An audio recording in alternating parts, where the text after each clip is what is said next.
Vice ganda kaagad sumabak sa shooting kasama ang Bex Battalion.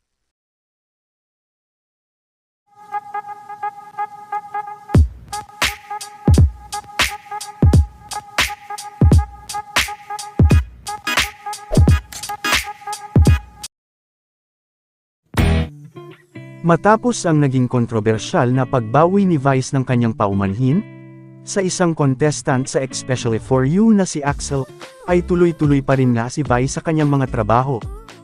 At muli naman nitong nakasama ang kanyang mga kaibigan sa kanilang ginagawang shooting, marami din ang natuwa dahil muli na nitong nakakasama si Lassie matapos ang naging pagluluksa nito.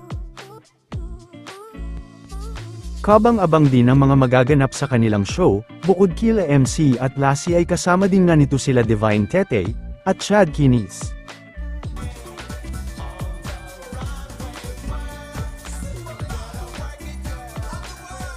Napuno din ng tawanan, ang mga behind the scene ganap sa kanilang ginanap na shooting kanina. Panigurado rin na mas magiging masaya ang actual nilang palabas. Ay, sila. Alam mo yung mga ano. Mag-disengage na kayo sa YouTube channel nila.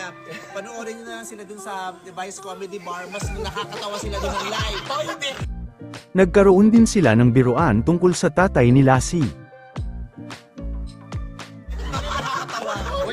Nakakatawa sila sa live. Okay na pala. Okay na. Namatay sa ating Vice Comedy.